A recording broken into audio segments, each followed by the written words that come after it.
सरस्वती नमस्तुभ्यं वरदे कामरूपिणी विद्यारम्भं करिष्यामि सिद्धिर्भवतु मे सदा।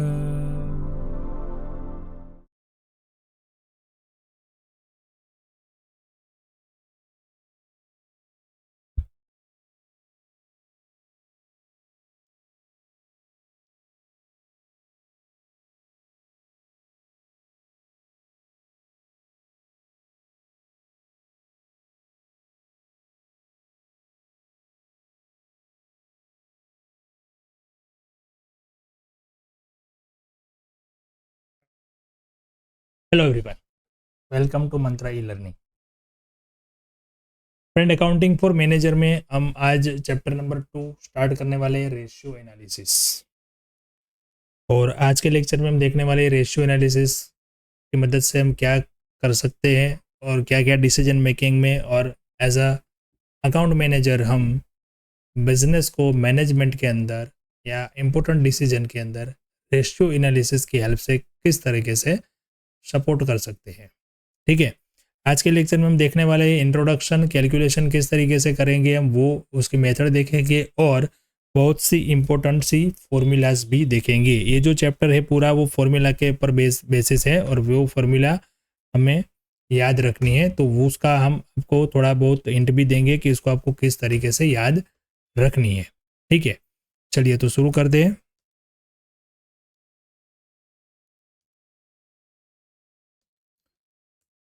सबसे पहले तो आप जान लो कि ये अकाउंटिंग रेशियो क्या होता है या रेशियो एनालिसिस क्या होता है। रेशियो का मतलब होता है कंपैरिजन। अब ये कंपैरिजन चाहे सेल्स की प्रॉफिट के साथ हो, सेल्स की परचेस के साथ हो, सेल की स्टॉक के साथ हो, डेटर्स की जो है वो कैश या डेटर्स की जो है वो बिल्स रिसीवेबल से हो। मतलब कि हमारा जो फाइनेंशियल स्टेटमेंट होते हैं, बैलेंस शीट और प्रॉफिट एंड लॉस अकाउंट, इसमें कई सारे एलिमेंट्स होते हैं, कई सारी चीज़ें ऐसी होती है जिसका हम एनालिसिस करके हमारे बिजनेस की जो सिचुएशन है वो पॉजिटिव है या नेगेटिव है या वहाँ कहाँ पे हमें कंट्रोल रखना है वो हम जान सकते हैं। ठीक है, जैसे मान लो कि प्रॉफिट कितना परसेंटेज है और इंडस्ट्री वाइज हमारी जो कंपनी है उसकी इंडस्ट्री में कितना प्रॉफिट और लोग कमाते हैं, तो उसकी कंपैरिजन करके हम हमारी कंपनी में क्या भूल कर रहे हैं या कैसे हम हमारी प्रॉफिटेबिलिटी बढ़ाए उसके बारे में जान सकते हैं। लिक्विडिटी के एक बहुत सारे जो रेशो होते हैं उसके बारे में हम जान सकते हैं। तो इस हिसाब से देखो, ऐसे तो बहुत सारे रेशियो है, जैसे मैंने बताया कि आप प्रॉफिट को कई सारी जगहों पे कंपेयर कर सकते हो, सेल्स को कई सारी जगह पे कंपेयर कर सकते हो, बट कुछ ऐसा स्ट्रक्चर होना चाहिए कि जिससे हम जो भी रेशियो हम फाइंड करें, जो भी वो हम कंपेरिजन करें वो फ्रूटफुल हो, बेनिफिशियल रहे। तो इसके लिए जो रेशियो थे उसको हमने इस तरीके से डिवाइड किया है। जैसे कि प्रॉफिटेबल रेशियोज होते हैं, कुछ होते हैं प्रॉफिटेबल रेशियो, मतलब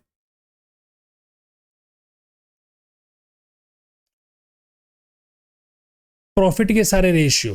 तो प्रॉफिट क्या होता है, सबसे पहला होता है ग्रॉस प्रॉफिट, तो उसका रेशियो। फिर ऑपरेटिंग रेशियो, ऑपरेटिंग रेशियो का मतलब होता है कि भाई हमारी ऑपरेटिंग एक्टिविटीज जो है वो किस तरीके से चल रही है, इफिशिएंट है या नॉन इफिशिएंट है, इफिशिएंट कितनी है वो रेशियो निकाल सकते हैं। एक्सपेंसेस के रेशियो और नेट प्रॉफिट के रेशियो, ये होते हैं प्रॉफिटेबिलिटी रेशियो।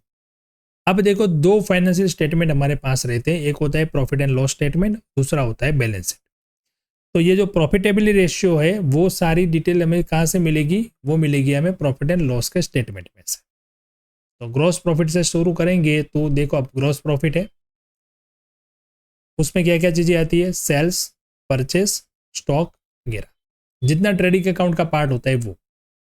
फिर ऑपरेटिंग, ऑपरेटिंग मतलब कि P&L का पार्ट, और एक्सपेंस का मतलब होता है कि ऑल ओवर एक्सपेंसेस, बराबर, उसका रेशियो। और फिर आता है नेट प्रॉफिट का रेशियो। तो ये होते हैं प्रॉफिटेबिलिटी रेशियो। नेक्स्ट आता है profitability ratio but based on investment.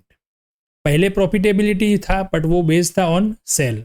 अब इन्वेस्टमेंट, इन्वेस्टमेंट मतलब कैपिटल एम्प्लॉयड, जितना हमने इन्वेस्टमेंट बिजनेस में किया है उस पे हमें कितना रिटर्न मिलने वाला है, मिल रहा है, रिटर्न ऑन कैपिटल एम्प्लॉयड। अब कंपनी की बात करें तो कंपनी के अंदर शेयर होल्डर होते हैं, तो शेयर होल्डर को कितना इसके फंड के ऊपर रिटर्न मिल रहा है, डिविडेंड कितना देना है, return on share holders fund. अब देखो शेयर होल्डर्स फंड यानी कि दोनों आ गई है, इक्विटी और प्रेफरेंस। अब खाली मुझे इक्विटी देखना है तो return on equity share capital. अब देखना है मुझे एक शेयर पर कितनी वैल्यू मुझे मिल रही है, मतलब कितना अर्निंग मिल रहा है, तो अर्निंग पर शेयर होता है। अब थर्ड वन आता है लिक्विडिटी रेशियो। लिक्विडिटी रेशियो क्या होता है, हमारे बिजनेस के अंदर कैश की लिक्विडिटी कितनी है, बराबर, कितनी जल्दी हम एसेट को कैश में कन्वर्ट कर सकते हैं, कितनी जल्दी कैसी वैसे कितनी एसेट है कि जिसको हम तुरंत कैश में कन्वर्ट कर सकते हैं। लिक्विडिटी का प्रोसेस किस तरीके से है, तो उसमें करंट रेशियो आता है, लिक्विडिटी रेशियो भी आता है, और एसिड टेस्ट रेशियो करके भी एक रेशियो आता है। अभी आपको खाली नाम समझने हैं, नाम याद रखने कितने टाइप के रेशियोज आते हैं और उसको किस कैटेगरी में डिवाइड किया है हमने वैसे, बराबर। बाकी उसके फॉर्मूलाज वगैरह हम आगे देखने वाले हैं, और आपको मैं इस तरीके का भी आपको हिंट दूंगा कि आपको फॉर्मूला फटाफट से याद रखने की रह जाएगी, आपको रट्टा मारने की जरूरत नहीं है, ठीक है। Capital gearing ratio. Capital gearing ratio का मतलब होता है कि प्रोप्राइटरी रेशियो, मतलब हमने ऑन फंड जो डाला है बिजनेस के अंदर उससे हमें कितना रिटर्न मिल रहा है। डेप्ट इक्विटी रेशियो, मतलब कि बाहर की जो कैपिटल है जो डेप्ट पे लाए हैं, डिबेंचर इश्यू करके लाए हैं, और हमारी खुद की जो कैपिटल है वो उसके बीच में कितना वेरिएशन है, उसके वो दोनों का मतलब वो दोनों की कंपैरिजन हम देख सकते हैं, बराबर, क्या कम है क्या ज़्यादा है। गियरिंग रेशियो एक है। लॉन्ग टर्म के funds to fixed asset, long term के फंड और फिक्स एसेट का क्या रेशियो है। कुछ भी हमने इंटरेस्ट पे लिया हुआ लोन वगैरह है तो वो कवरेज का रेशियो, इंटरेस्ट कवरेज होता है या नहीं, ये बहुत बड़ा रोल प्ले करता है हमें बाहर से फंड लाने के लिए।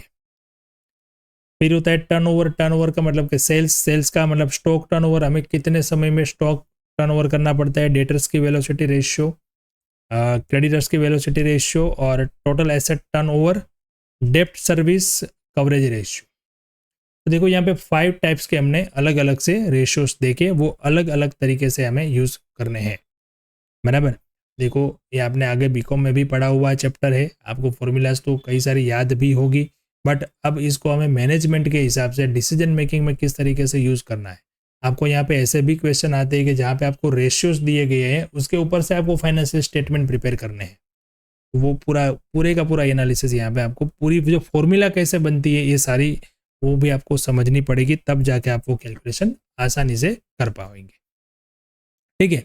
अब यहाँ पे मैं आपको थोड़ी बहुत जो इंपॉर्टेंट कैलकुलेशन करनी है हमें इस क्वेश्चन को सॉल्व करने के लिए रेशियो एनालिसिस के, वो समझा रहा हूँ। जैसे हम सबसे पहले तो सेल्स की कैलकुलेशन कर लेंगे, उसमें से हम टोटल सेल जो आपको दिया होगा तो उसको हम 2 पार्ट में डिवाइड कर लेंगे, कैश और क्रेडिट, यानी cash sale plus credit sale is equal to total sale होता है। अब इसमें से मैं ग्रॉस प्रॉफिट माइनस करूँ तो मुझे मिल जाएगा कॉस्ट ऑफ गुड्स सेल। ये COGC का मतलब होता है कॉस्ट ऑफ गुड्स सोल्ड, ठीक है। फिर EBIT, ये कॉस्ट ऑफ गुड्स सोल्ड यहाँ तक आ गया, बराबर। ये हमें फाइंड करना है प्रॉफिटेबिलिटी रेशियो के लिए। फिर आता है EBIT। EBIT का मतलब होता है earning before interest and tax. उसमें से हम इंटरेस्ट माइनस कर देंगे, डिबेंचर का इंटरेस्ट, जो बाहर की कोई भी कैपिटल लाए है उसका इंटरेस्ट, फिर मिलेगा EBT। उसमें से टैक्स माइनस कर देंगे, PAT मिलेगा। अब माइनस कर देंगे प्रेफरेंस से डिविडेंड, तो हमें मिलेगा profit for equity share holder. अब उसको नंबर ऑफ शेयर से डिवाइड करेंगे तो EPS मतलब अर्निंग पर शेयर मिल जाएगा। यहाँ पे जितने भी शॉर्ट फॉर्म है वो मैं यहाँ पे समझा रहा हूँ। EBIT मतलब earning before interest and tax, EBT का मतलब होता है अर्निंग बिफोर टैक्स, PBT का मतलब होता है प्रॉफिट बिफोर टैक्स, और EAT मतलब अर्निंग आफ्टर टैक्स, EAT अथवा तो उसको PAT भी बोल सकते हैं, मतलब प्रॉफिट आफ्टर टैक्स। EPS का मतलब समझ में आपको आया ही होगा कि अर्निंग पर शेयर। तो ये कुछ कैलकुलेशन है हमें जो सबसे पहले कर लेनी चाहिए कैलकुलेशन, क्योंकि इसमें से बहुत सारी वैल्यूज हमें फॉर्मूला में यूज करने के लिए पहले से ही मिल जाएगी।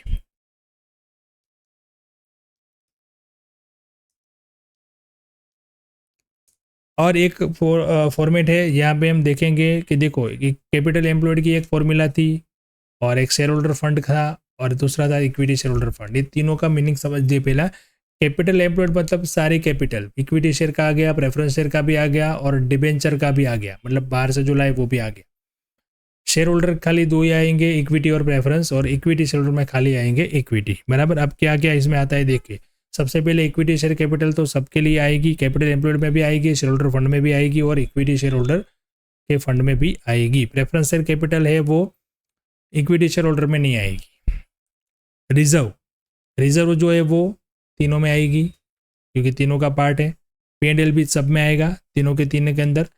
फिर डिबेंचर जो है वो कैपिटल एम्प्लॉयड में ही आएगा, शेयर होल्डर में आएगा नहीं। डिबेंचर है, सिक्योर्ड लोन है वगैरह। तो देखो ये 5 चीजें हैं, 5 में से कैपिटल एम्प्लॉयड में सब आती है।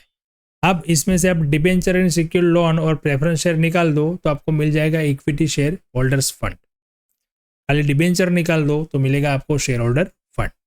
अब ये बार बार कैलकुलेशन ना करनी पड़े, इसके लिए हम कोई भी क्वेश्चन आएगा तो पहले एक कैलकुलेशन हम कर लेंगे, बराबर है। तो गलती होने के चांसेस बहुत कम हो जाएंगे। अब इसमें से माइनस कर लेंगे हम फिक्टिटियस एसेट्स, तीनों में से माइनस करना है।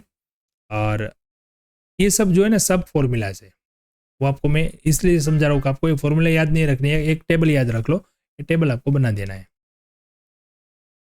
चलिए अब रेशियोज की फॉर्मूला हम देखें तो प्रॉफिटेबल रेशियो की फॉर्मूला आपको याद है, gross profit divide by sale into 100, net profit की PAT यानी कि profit after tax into 100, return on capital employed EBIT divide by capital employed into 100, return on share holders fund मतलब PAT divide by share holders fund, और return on equity share holders fund यानी कि PAT minus preference dividend और equity share holders fund, return on equity share capital.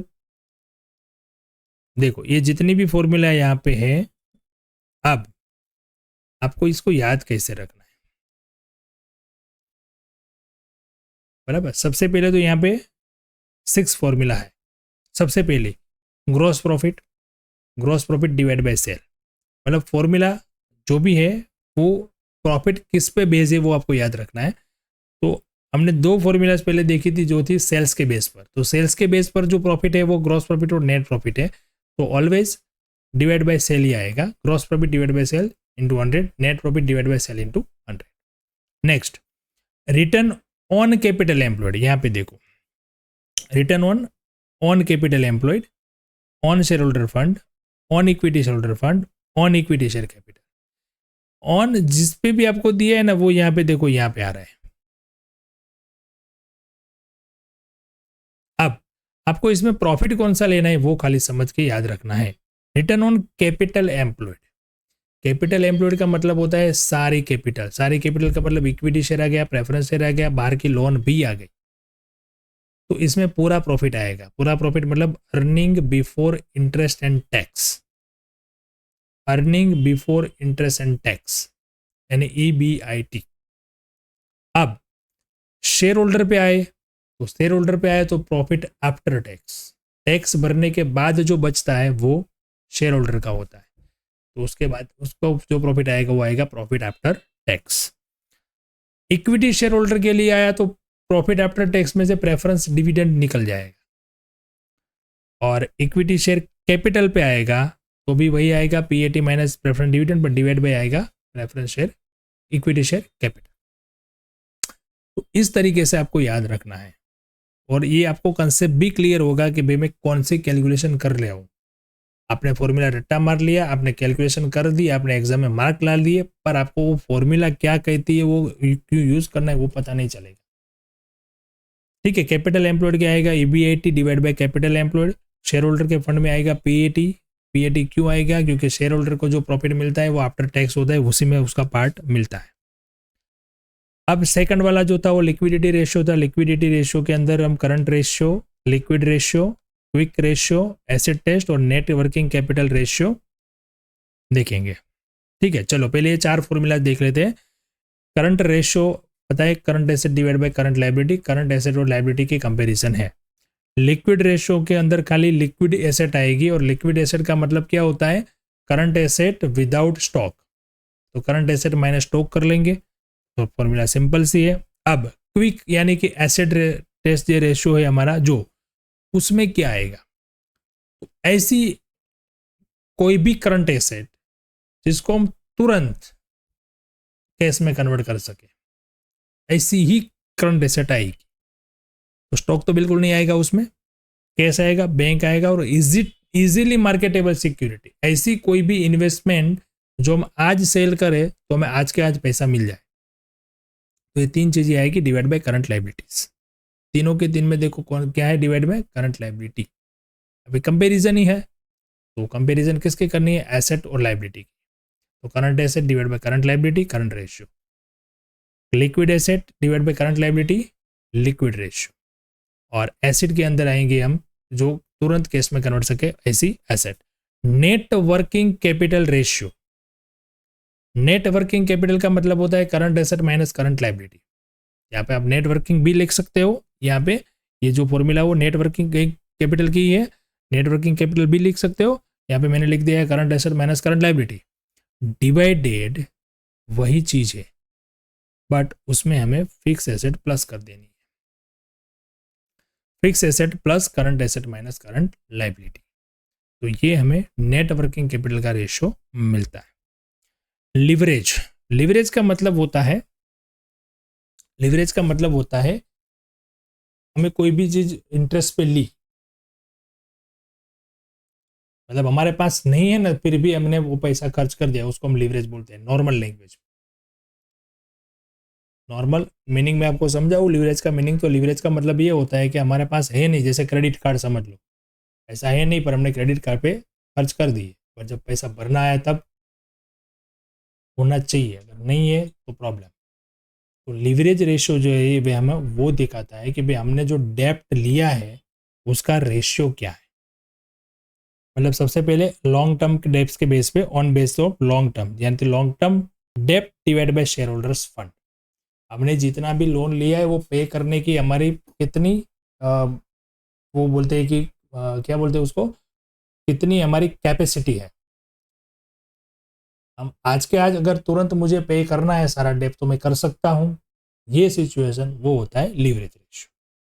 तो डेप्ट equity ratio है, डेप्ट equity ratio हम दो तरीके से गिन सकते हैं। सबसे पहले लॉन्ग टर्म डेप्ट के बारे में, तो लॉन्ग टर्म डेप्ट divide by share holders fund into 100, और डेप्ट इक्विटी रेशियो ऑन टोटल डेप्ट पे होता है तो total dept divide by share holders fund ratio. देखो लॉन्ग टर्म में आएगा debenture, unsecured loan, bank loan वगैरह, और टोटल डेप्ट में लॉन्ग टर्म प्लस करंट दोनों आ जाएगी।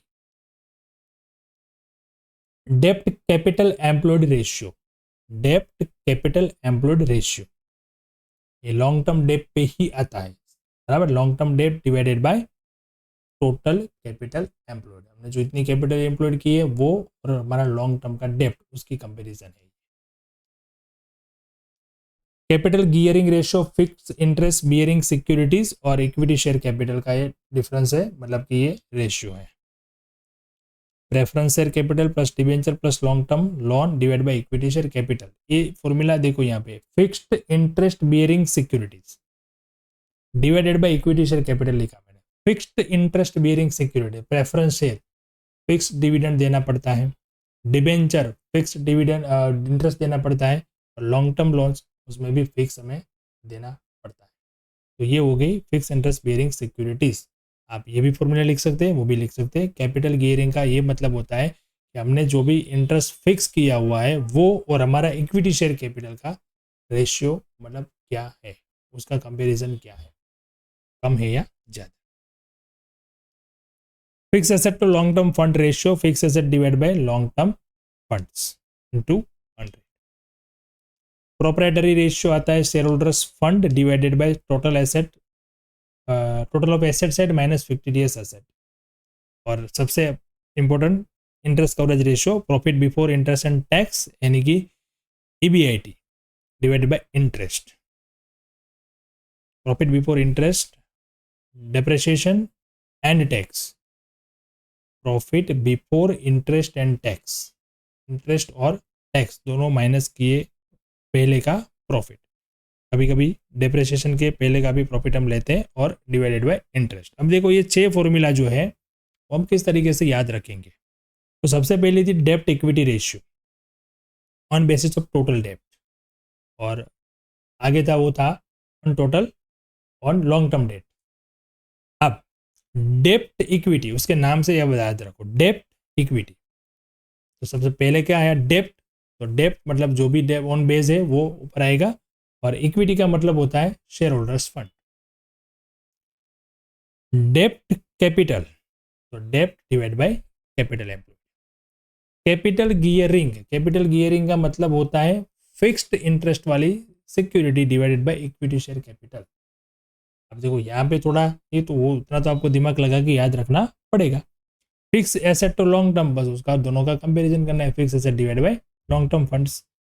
प्रोप्राइटरी रेशियो क्या होता है, प्रोप्राइटरी रेशियो मतलब हमारा ऑन फंड कितना है, ऑन फंड कितना है, तो शेयर होल्डर्स फंड वो ऑन फंड होता है, डिवाइडेड बाय एसेट की टोटल साइड, एसेट की टोटल मतलब टोटल एसेट माइनस फिक्टिडियस एसेट। और इंटरेस्ट कवरेज में हम इंटरेस्ट और टैक्स के पहले का प्रॉफिट उसको डिवाइड कर लेंगे इंटरेस्ट से। चलिए लीवरेज रेशियो देखते हैं, थर्ड नंबर का जो टाइप था वो।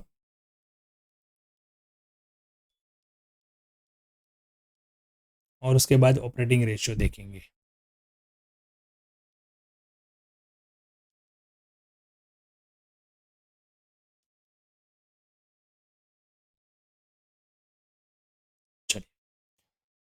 लीवरेज रेशियो में डेप्ट service coverage ratio, preference dividend coverage ratio और equity dividend coverage ratio. Leverage मतलब मैंने बोला ना कि अब जो भी हमने डेप्ट लिया हुआ है वो कवर हम किस तरीके से करते हैं उसका रेशियो।